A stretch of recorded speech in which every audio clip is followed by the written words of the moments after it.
하나님의 말씀은 빌립보서 4장 6절에서 7절입니다. 신약성경 322쪽 빌립보서 4장 6절에서 7절 말씀. 다음 주부터는 자막 서비스를 하지 않습니다. 여러분이 꼭 여러분 성경으로 말씀을 보시기를 바랍니다. 빌립보서 4장 6절에서 7절 제가 봉독해 드리겠습니다.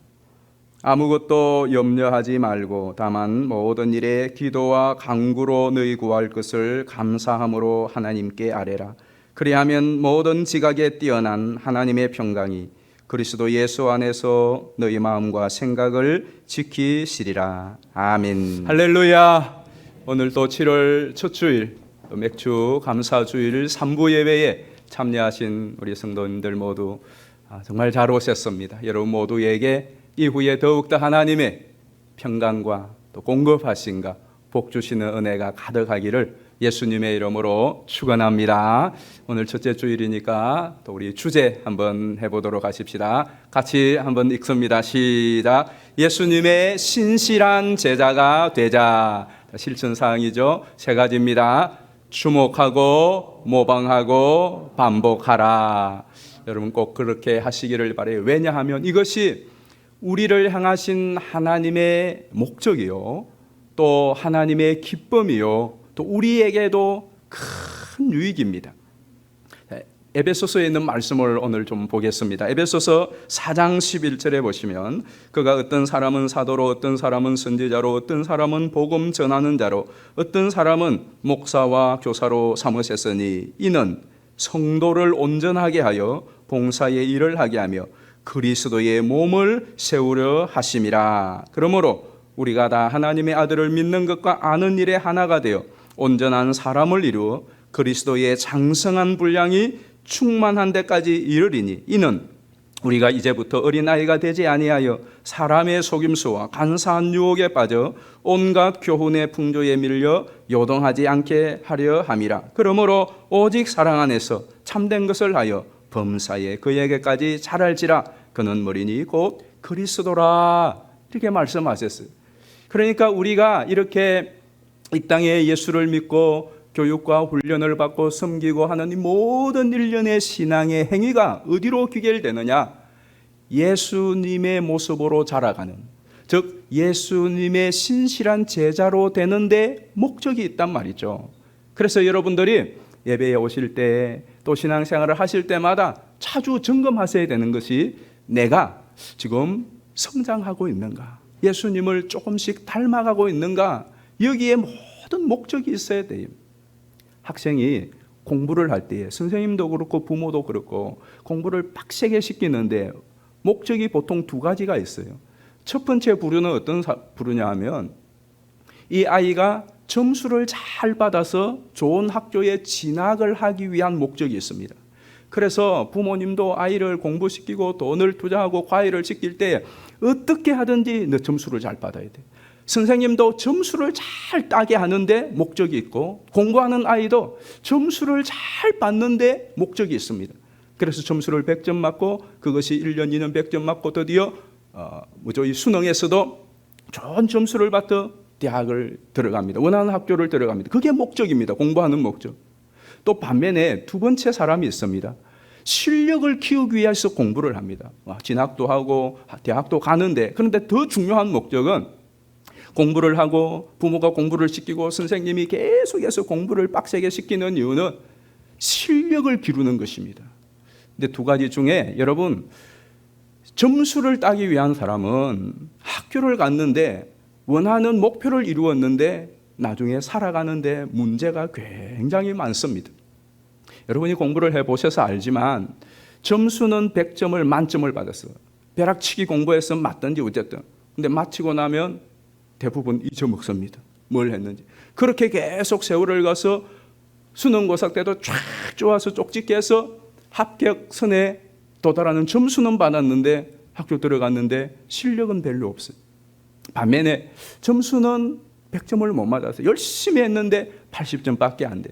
그래도 실망하지 않고 꾸준하게 1년, 2년, 3년, 4년, 5년, 6년 그 분야의 실력을 기르는 사람이 있어요. 그럼 그 사람은 살아가는데 그 실력으로 살아가요.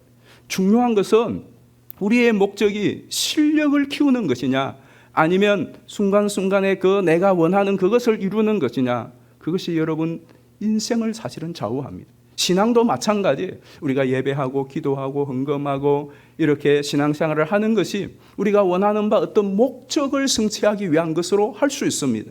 왜냐하면 그것이 또 그런 기능도 있어요. 그러나 더 중요한 건 하나님이 진짜 원하는 것은 중간중간에 그런 목적을 만들어 놓는 것조차도 우리로 하여금 신앙의 실력을 키우는 것입니다. 그럼 우리 신앙의 실력은 뭐죠? 내가 성경을 많이 알고 기도를 많이 하고 그런 것이 실력이 아니라, 그것도 실력의 중요한 요소가 됩니다마는 진짜 우리의 신앙의 실력은 예수님을 닮아가는 실력입니다. 예수님의 제자가 되는 실력입니다. 그래서 교회에서, 가정에서, 여러분의 일터에서 예수님을 자꾸 드러내는 거죠. 그 실력이 얼마나 있느냐가 우리의 신앙의 목적이에요. 하나님께서 우리를 이 땅에 계속해서 놔두시는 이유란 말이죠. 계속해서 기도하라, 말씀 보라, 예배하라, 봉사하라, 섬기라, 그렇게 하는 모든 목적이 어디로 귀결되느냐? 저와 여러분이 예수 그리스도의 장성한 분량이 충만한 데까지 이르는 거예요. 그래서 여러분 항상 점검하셔야 돼요.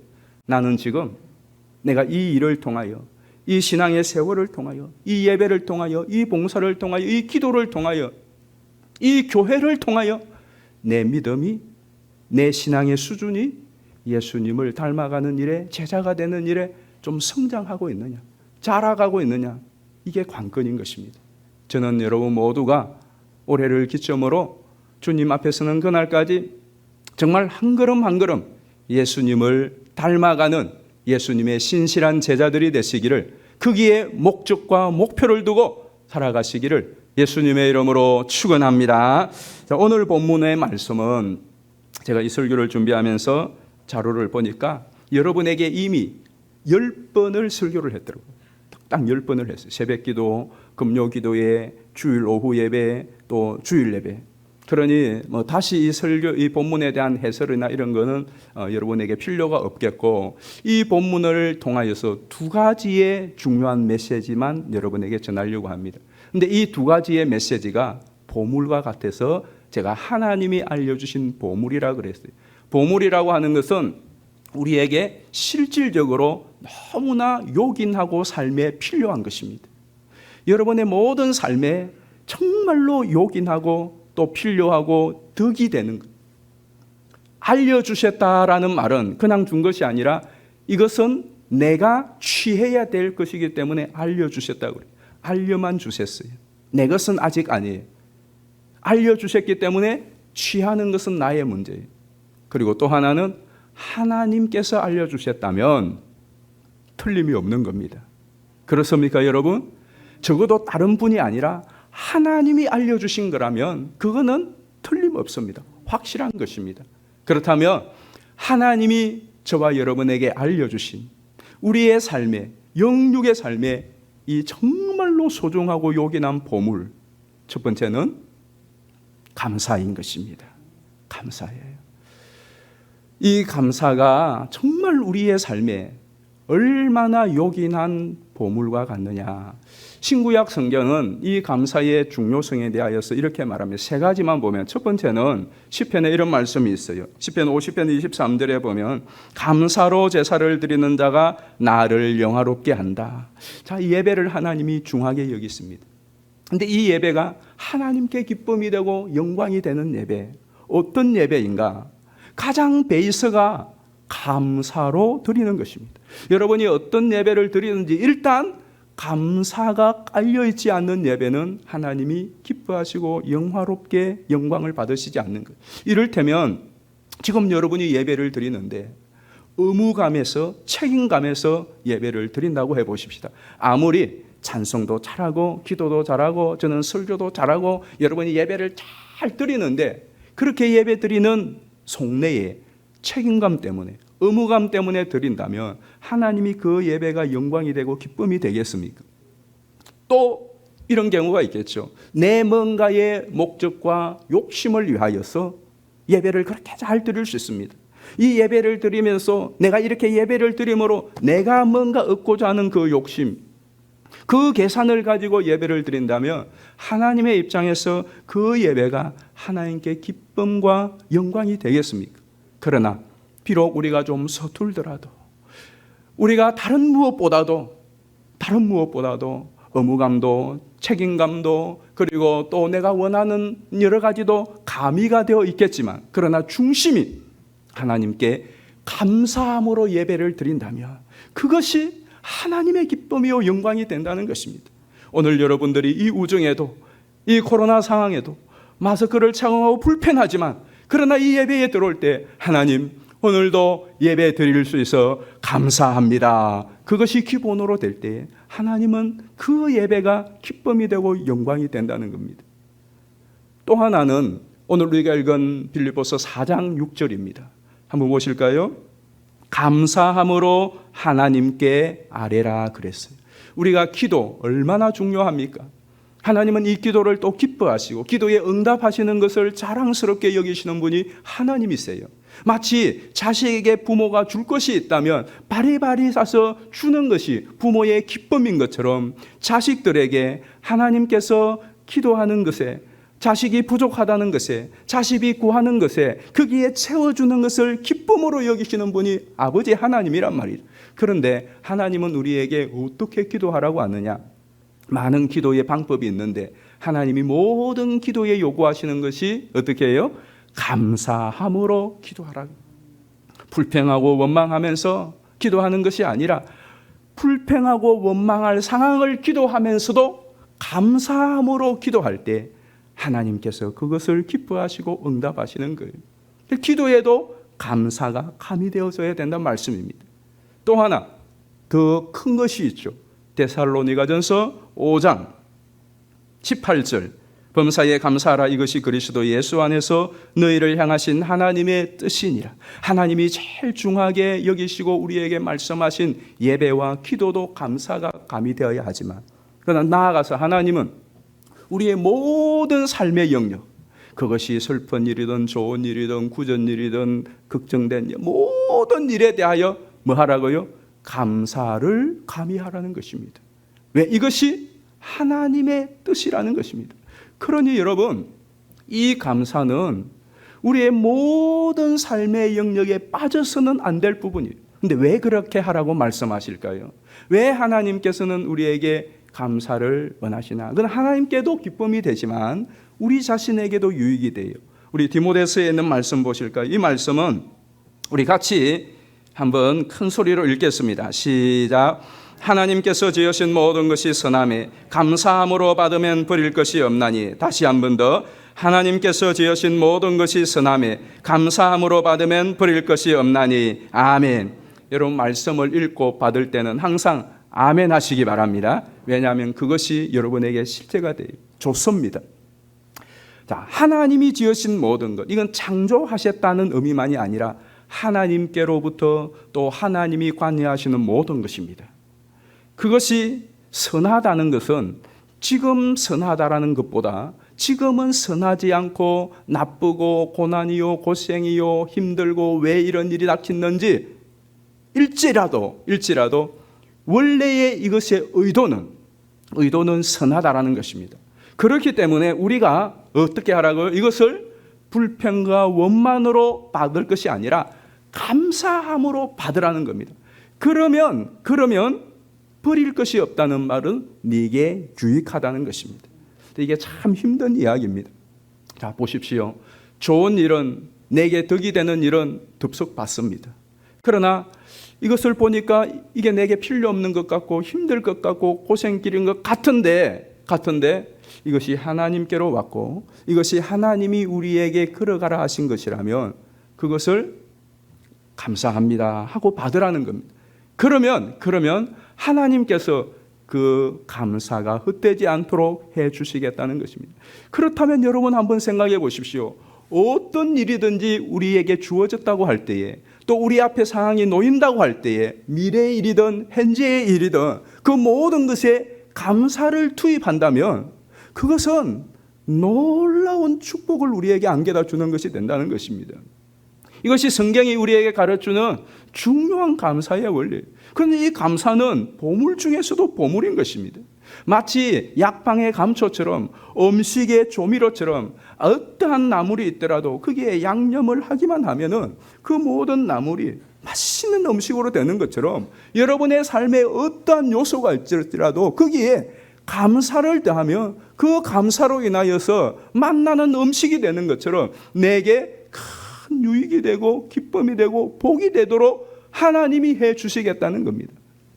여러분, 오프라 윈프리라고 하는 사람 아시죠? 6월 초에 어느 분이 저에게 글을 하나 보내주셨는데 이분에 대한 글이었어요.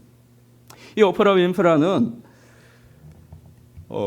타임지가 선정한 20세기의 위대한 인물 중에 한 사람으로 선정이 되었어요. 이 타임지뿐만 아니라 미국의 유명한 그 포버스지에 거기에서도 20세기에 세계에서 가장 영향력 있는 인물 중에 한 사람으로 선정을 했어요. 여러분들도 아마 대부분이 이 오프라 윈프라를 알고 있을 겁니다.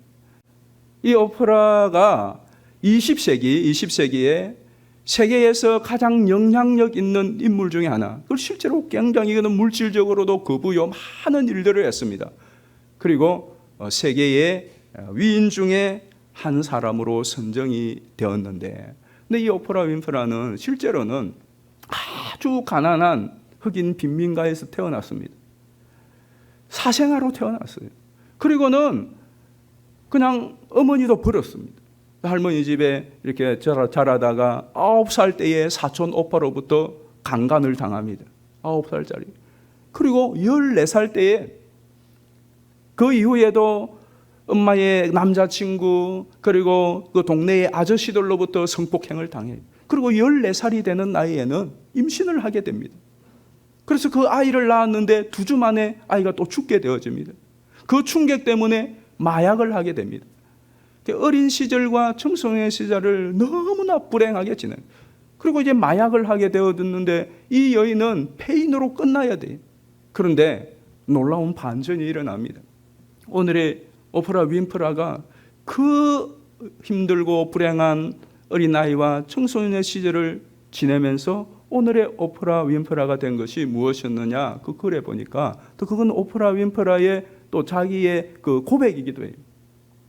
책 읽기와 감사 일기가 자기를 이렇게 만드는데 치대한 공헌을 했다는 겁니다. 어릴 때부터 책 읽기를 좋아했는데 가난하니까 무슨 책이 변변한 게 있겠어요. 근데 성경책이 있는 거예요. 성경책을 읽는데 책을 혼자서 읽으면 재미가 없어요. 같이 읽으면 재미있잖아요. 근데 어릴 때 이 여인에게 누가 친구가 있겠어요. 친구가 없으니까 누구하고 읽느냐? 강아지하고 읽는 거예요. 그 강아지에게 성경을 읽어주었대요. 정말 슬픈 이야기입니다만 그렇게 읽었다는 거죠. 그리고는 어느 순간부터 감사 일기를 쓰기 시작했다는 거예요. 하루 중에 5가지의 감사의 제목을 찾아서 썼다는 거예요. 그것을 찾아서 계속 쓰기 시작했는데 어느 날 보니까 오늘의 오프라 윈프라가 되어 있더라. 하루도 빠지지 않고 감사 일기를 5가지에서 어떻게 하든지 찾아냈다. 그래서 그 찾아낸 것을 보니까 별게 아니에요. 이런 겁니다. 몇 가지 소개해드리면, 오늘도 거뜬하게 잠자리에 일어날 수 있어 감사하다. 얄미운 짓을 한 동료에게 화내지 않았던 저의 참을성에 감사합니다. 좋은 책을 읽었는데 그 책을 써준 작가에게 감사합니다. 너무나 일상적인 감사예요. 그 일상적인 감사를 그냥 기록하는 거예요. 그러다 보니까 그의 생각이 바뀌고 사고가 바뀌고 삶이 진짜로 바뀌어지더라는 겁니다. 여러분 한번 여러분들이 하루에 5가지 감사할, 아무리 힘들고 어려운 삶이라도 감사할 걸 찾으면 못 찾겠습니까? 벌써 오늘 이 11시까지 하루 동안에 있었던 것 가운데 5가지 감사할 걸 찾아보려면 없겠습니까? 여기 앉아있는 것부터가 감사의 시작이지 않습니까? 오는 동안에 특별한 사고가 없었던 것도 감사하고, 여러분 감사를 찾으려면 5가지 충분히 찾아요. 근데 문제는 그것을 내가 실제로 감사로 표현해 보는 겁니다. 근데 중요한 것은 이러한 사람들 때문에 실제로 서양에는 이런 객언이 있지 않습니까? 행복은 감사의 문으로 들어와서 불평의 문으로 나간다는 객언이 있습니다. 행복은 감사의 문으로 든다. 감사할 때에 행복은 들어오는데 그 감사한 것조차도 불평하면은 나가버린다는 겁니다. 실제로 여러분의 남편에 대하여 그 남편이 어떤 때는 못난 짓을 할 때도 있고 어떤 때는 속을 다 뒤집어 놓을 때도 있어요. 왜 이런 남편을 만났는지 불평하면 계속 그 남편은 불평 덩어리가 됩니다. 그럼에도 불구하고 그래도 감사합니다 하면 어느 날 남편이 감사한 남편으로 되더라는 것입니다. 그리고 여러분 자식도 마찬가지지 않습니까? 어떻게 하다가 이런 자식이 태어났는지 라고 계속 불평을 하면 그 자식은 계속 불평 덩어리로 남을 수밖에 없지만 그래도 감사합니다 하며 어느 날 이 자식이 내게 감사한 자식이 되어 있더라는 것입니다. 근데 우리에게 중요한 것은 그것이 단지 우리의 어떤 마인드 컨트롤이고 감사 자체에 마력이 있고 능력이 있는 것이 아니라 감사할 때에 하나님이 역사하기 때문에 그렇습니다. 우리는 이것을 믿는 것입니다. 그래서 우리가 애송하는 주 달려 죽은 십자가 같은 이런 찬송을 지은 아이작 왁저라고 하는 분이 이런 말을 했어요. 하나님이 계신 곳이 두 곳이 있는데 첫 번째는 하나님 천국에 계시고 두 번째는 감사하는 사람의 심령에 계시다라는 말씀인 겁니다. 감사하는 그 마음, 감사하는 가족들, 감사하는 그 교회가 거기가 바로 천국이라는 말씀입니다. 왜? 하나님이 계시니까. 저는 여러분 모두가 감사하는 하나님이 계신 천국을 이루어 가시기를 주의 이름으로 축원합니다. 정말 그렇다면 여러분 실제로 이 세 가지를 오늘부터 실천하면 좋겠어요. 첫 번째는 모든 시작에 감사하시기를 바라요. 한번 읽어보십시다. 시작. 모든 시작에 감사하라. 여러분 오늘 하루를 시작하면서 감사부터 하셨습니까? 여러분 오늘 예배에 들어오시면서 감사부터 하셨습니까? 여러분이 어떤 일을 시작할 때 사무실 문을 열고 들어갈 때 감사부터 합니까? 여러분이 모든 하루의 시작, 한 달의 시작, 1년의 시작, 여러분 사업의 시작, 직장의 시작, 모든 무슨 일을 시작하든지 그 시작을 감사로 시작하시기 바랍니다. 그리고 이게 습관이 되도록 하십시오. 저는 아침에 일어나면 어떤 때는 몸이 천근만근이 오늘은 새벽기도 안 냈으면 좋겠다. 그럴 때가 한두 번이 아닙니다. 왜 하나님은 저녁에 잘 때에 그렇게 기도를 하고 잤는데 아침에 새덩이가 모를 묵어는 것처럼 좀 확 회복 안 시켜주고 아실까? 막 원망이 될 때도 있어요. 그럼에도 불구하고 한 가지 저 자신에게 약속한 것이 있어요. 눈이 뜨이면 아침에 일어나면 무조건 감사한다. 그래서 어이구 감사합니다. 감사하는 거죠. 감사합니다. 실제로 그래요. 실제로. 그리고 감사합니다. 그래서 그게 오늘까지 버티온 것 같아요. 모든 설교하기 전에도 감사합니다. 사역할 때도 감사합니다. 사람을 만날 때에도 감사합니다. 차를 타고 출발하기 전에도 주님 오늘도 감사합니다. 이 차를 운행할 수 있게 해서 감사합니다. 다 감사로 시작하는 거예요. 여러분 실제로 한번 해보시고 그러면은 놀라운 일이 있습니다. 시작할 때는 힘들었는데 하나님께서 시작을 잘 출발하여서 진행할 수 있도록 역사해 주시는 것이 있더라고요. 감사로 시작한다는 것은 하나님께 대한 믿음 때문입니다. 오늘 맥주 감사주일입니다. 여러분 맥주 감사주일을 왜 지키는지 아십니까? 출애굽기 23장 16절에 보면 맥주절을 지키라. 이는 네가 수고하여 밭에 뿌린 것에 첫 열매를 거둠이니라 그랬어요. 이 맥주라고 하는 이 맥은 보리맥자를 썼어요. 근데 원래 히브리어 성경에는 원어에는 보리가 아니라 밀입니다. 밀. 그런데 우리는 보리맥을 써서 맥주절로 한 것은 우리에게는 이 첫 추수가 보리가 익숙해 있습니다. 대부분이 보리 농사를 했잖아요. 밀은 조금 기릅니다. 그러다 보니까 이 보리가 옛날에는 주식이었잖아요. 그리고 가을에는 이 벼를 추수하고 그래서 우리 정세에 맞게 의역을 한 거죠. 맥주라고. 근데 원래는 밀을 추수하는 건데 저쪽에는 밀이 주식이거든요. 그래서 밀을 추수한단 말이죠. 근데 중요한 거는 그 보리를 추수하든 밀을 추수하든 감자를 추수하든 가지를 추수하든 그 종류가 중요한 것이 아니라 뭐죠? 첫 열매를 거둠이라. 거기에 목적이 포인트가 있단 말이죠. 그러니까 처음 추수를 가을 추수도 있는데 이제 처음 추수를 한 것에 대하여 하나님 앞에 감사하는 절기가 맥주절이에요. 그게 무슨 의미가 있느냐? 이런 의미예요.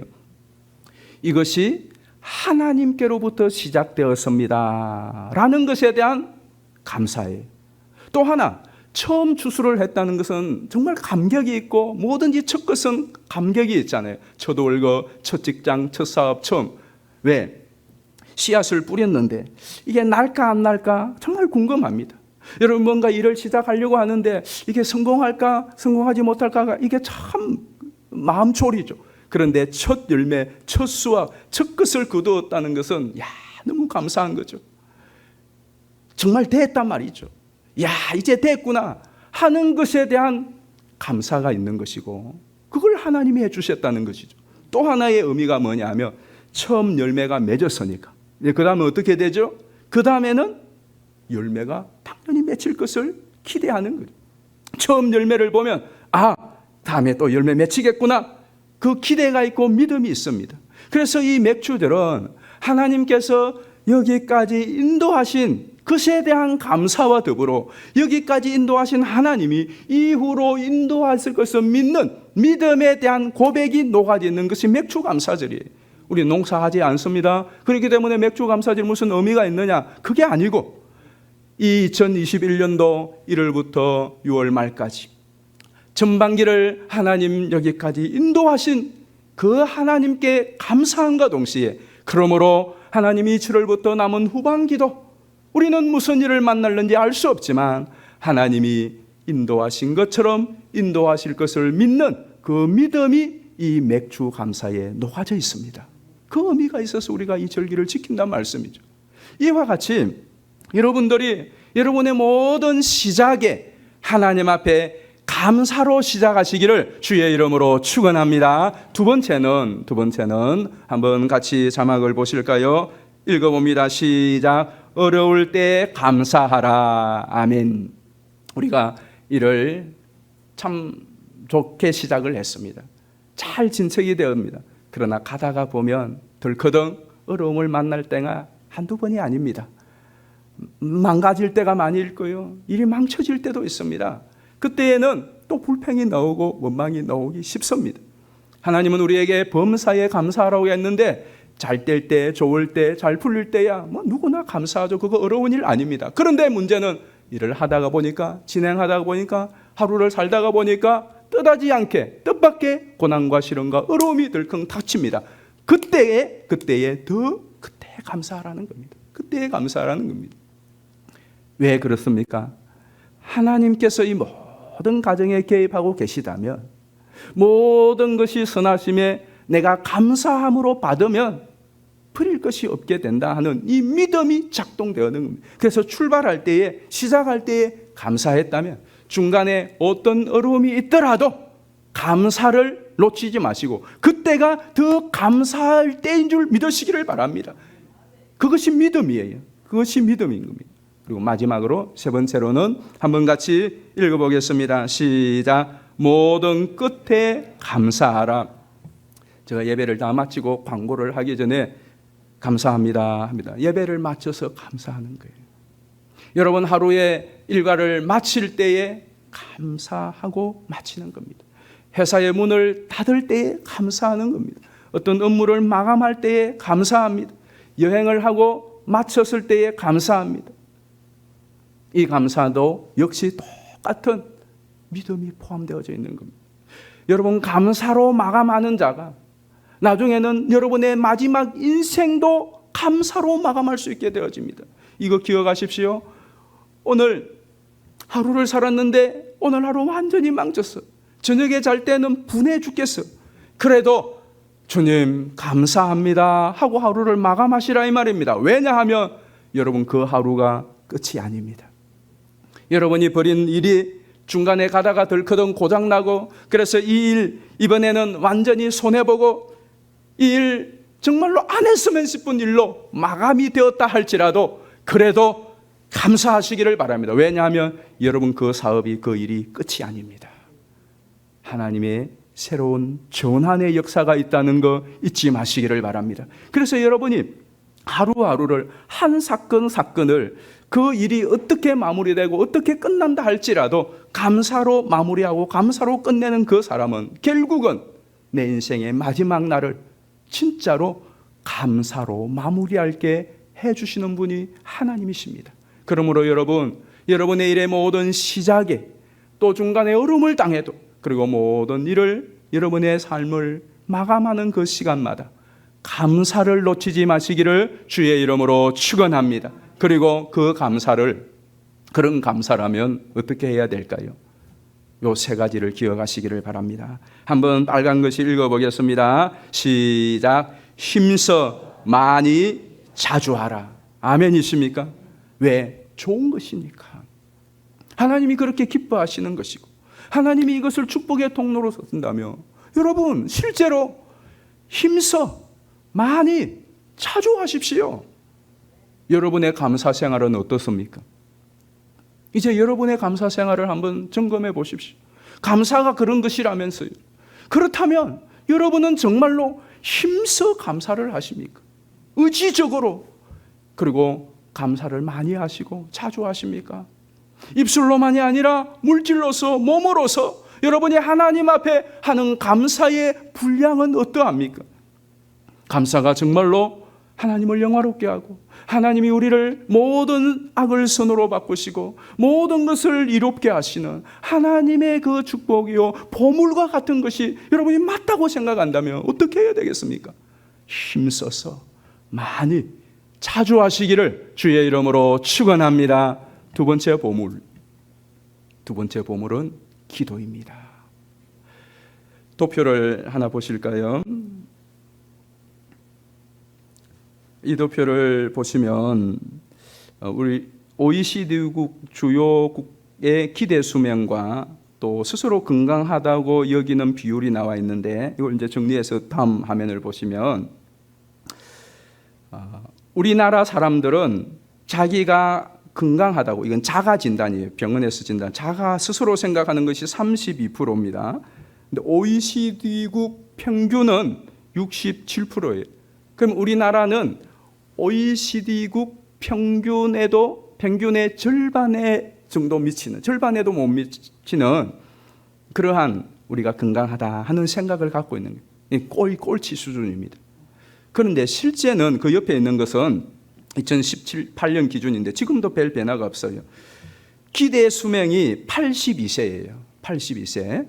그런데 OECD국 평균 기대 수명은 80세입니다. 이 기대 수명이라고 하는 것은 지금 애를 낳으면 이 아이가 몇 살까지 살 수 있느냐 하는 것에 대한 결론입니다.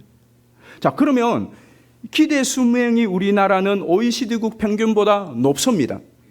자, 기대 수명이 높다는 것은 뭘 말하는 것이죠? 의료나 건강이나 교육이나 여러 가지가 좋다는 겁니다. 그러니까 오래 사는 거잖아요. 그러니까 실제로는 우리나라가 건강 상태가 OECD국 평균보다 높다 이 말입니다. 그런데 우리 스스로 생각하기는 OECD국 평균의 절반도 못 미치게 우리는 낮게 생각을 하는 겁니다.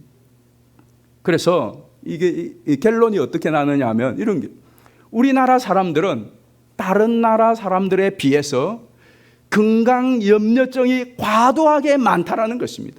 많다라. 실제로 어느 잡지에 보니까 서울대학교 병원에 내과 의사가 하루 평균 초진 환자만 50명을 받는다.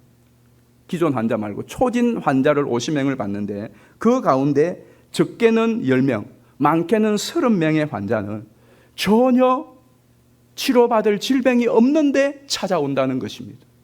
왜 그렇죠? 스스로 자가 염려 때문에 그런다는 겁니다. 그리고 실제로 순천향병원의 신경정신과 의사가 하루에 자기에게 찾는 내원 환자 60명 중에 12명, 그러니까 20%가 넘죠. 12명이 건강염려증 환자라는 겁니다. 실제로 지금은 건강염려증이 질병으로 등재되어 있습니다.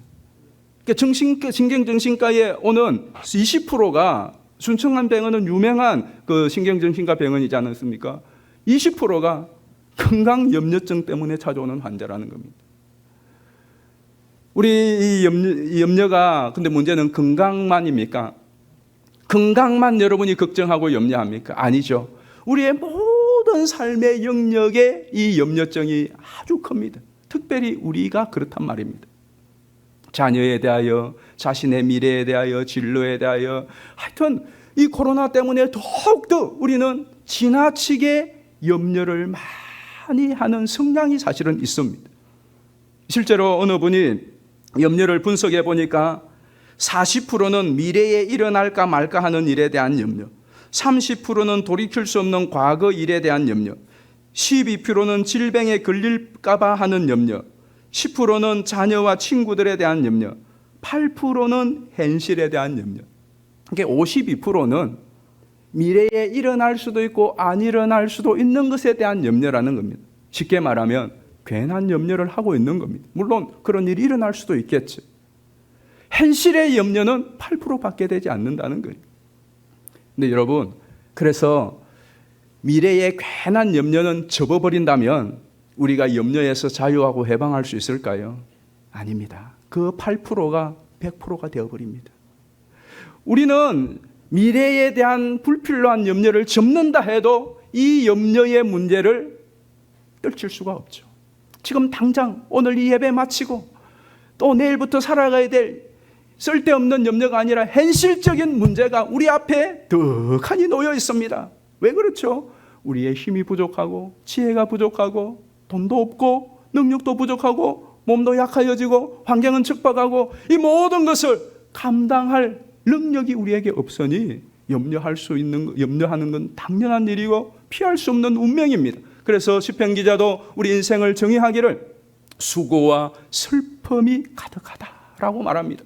예수님께서도 인생을 정의하기를 수고하고 무거운 짐진 자들이라고 정의하셨어요. 그렇기 때문에 이걸 피할 수 없어요. 미치지 아니하고는, 멍청이가 되지 않고는 염려를 피할 수 없습니다. 그러면 이 어마어마한 수많은 염려들, 이 염려를 어떻게 처리하느냐? 그것이 바로 오늘 본문이 가르쳐주는 것 아닙니까? 우리 6절 다시 한번 보십시다. 같이 한번 읽어보겠습니다. 시작. 아무것도 염려하지 말고 다만 모든 일에 기도와 간구로 너희 구할 것을 감사함으로 하나님께 아뢰라. 이게 놀라운 희소식입니다. 우리는 염려를 떨칠 수 없어요. 염려를 피할 수 없습니다. 염려와 근심과 고난과 수고와 슬픔을 다 안고 가야 될 인생입니다. 그런데 그러한 우리 인생의 희소식이 뭐냐? 아무것도 염려하지 말고 그 모든 염려를 어떻게 하라고요? 하나님께 구하라는 겁니다. 더 기쁜 소식은 7절입니다. 우리 7절도 같이 읽어보겠습니다. 시작. 그리하면 모든 지각에 뛰어난 하나님의 평강이 그리스도 예수 안에서 너희 마음과 생각을 지키시리라. 그리하면 이게 놀라운 말씀이죠. 그런데 이것이 이 빌립보서에만 있는 말씀이 아니라 우리가 지금 묵상하고 있는 매일 성경의 야고보서에도 똑같은 맥락으로 말씀합니다. 우리 야고보서 1장 5절 보실까요? 너희 중에 누구든지 지혜가 부족하거든 모든 사람에게 후히 주시고 꾸짖지 아니하시는 하나님께 구하라. 그리하면 주시리라. 지혜가 부족하면 이 지혜는 무슨 지혜를 말합니까? 그 앞에 나오는 너희가 여러 가지 환난을 당하거든, 너희가 여러 가지 시험을 당하거든 그걸 기쁘게 여기고 온전히 인내하라. 그런데 나는 이 시험을, 이 여러 가지 환난을 감당할 지혜가 부족해요. 인내할 수 있는 한계가 있어요. 그러면 그때에 걱정하지 말고 염려하지 말고 그 지혜가 부족하면 어떻게 하라고요? 하나님께 구하라. 그리하면 주시리라. 억만 가지 수만 가지 염려 때문에 눌려서 못 살겠다 죽겠다 그러지 말고 그 모든 염려를 기도와 간구로 너희 구할 것을 감사함으로 하나님께 아뢰라. 그리하면 주시리라. 얼마나 놀라운 희소식입니까? 그것뿐입니까? 환난 날에 나를 찾으라.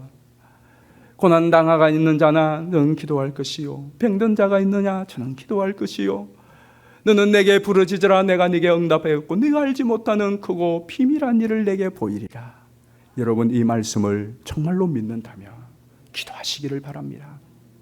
하나님은 우리들에게 이 힘들고 어려운 상황을 얼마나 저와 여러분이 힘겨워하고 염려하고 걱정하는지를 누구보다 잘 알고 계십니다.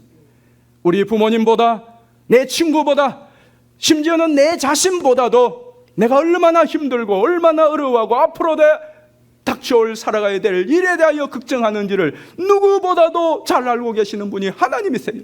그 하나님께서 그런 우리를 향하여 네 힘으로 한번 살아봐, 이 세상을 네가 한번 네 능력으로 헤쳐나가봐, 네 사명을 감당해봐, 이 코로나 어려운 때를 네가 한번 뚫고 가봐, 그렇게 말씀하시는 것이 아니라 걱정하지 마, 염려하지 마, 내가 너와 함께 함이니라, 내가 너를 도와주리라, 그러므로 너 나에게 구해라고 말씀합니다.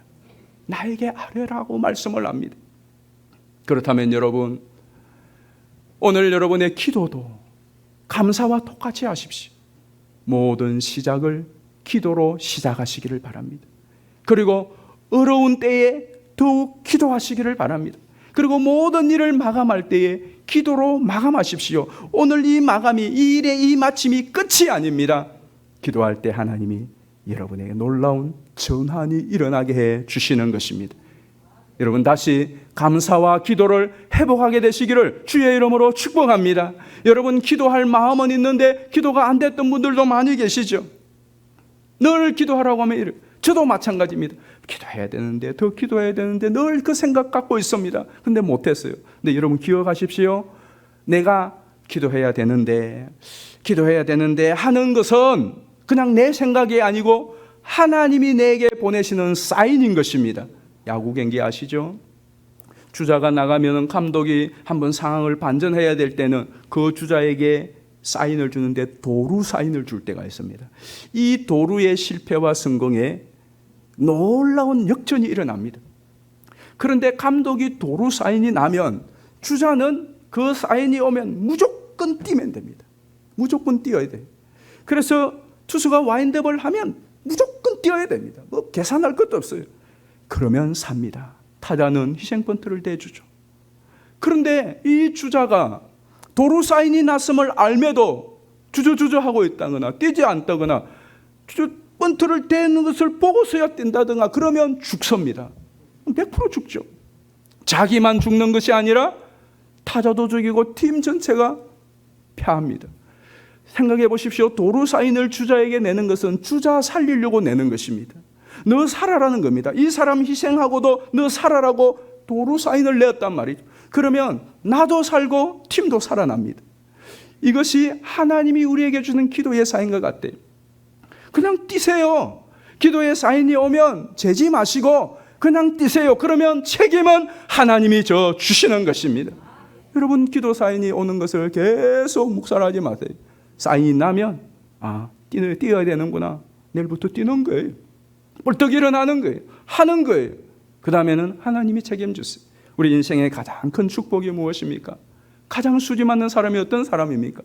하나님을 뒷배로 가지고 있는 사람, 하나님이 책임져 주는 사람, 하나님이 때를 따라 돕는 사람, 하나님이 도와주겠다고 하는 사람, 그 사람보다 더 복된 사람이 어디에 있습니까? 하나님께서 말씀하십니다. 아무것도 염려하지 말, 걱정하지 마. 그 대신에 감사로 내게 구하라고 말씀합니다. 여러분이 정말 이 7, 8일을 통하여 감사와 기도를 다시 회복하셔서 하나님의 놀라우신 은혜를 힘입고 흘러보내는 축복의 사람들 되기를 주의 이름으로 축원합니다. 우리 시간 합심하여 같이 한번 기도하십시다. 하나님, 이 맥주제를 통하여 다시 감사가 회복되게 하여 주십시오. 감사에 대한 그 하나님의 놀라운 약속들을 내가 취하게 하여 주십시오. 또 하나는 기도가 회복될 수 있도록 아무것도 염려하지 말고 오직 모든 일에 하나님께 감사함으로 아뢰라고 하였어. 그리하면 하나님이 해주신다고 했으니까 하나님, 다시 하나님이 보내는 이 기도의 사인을 묵살하지 않고 하나님께 맡기고 출발하게 해주십시오. 우리 시간 주여 한번 부르고 기도합니다.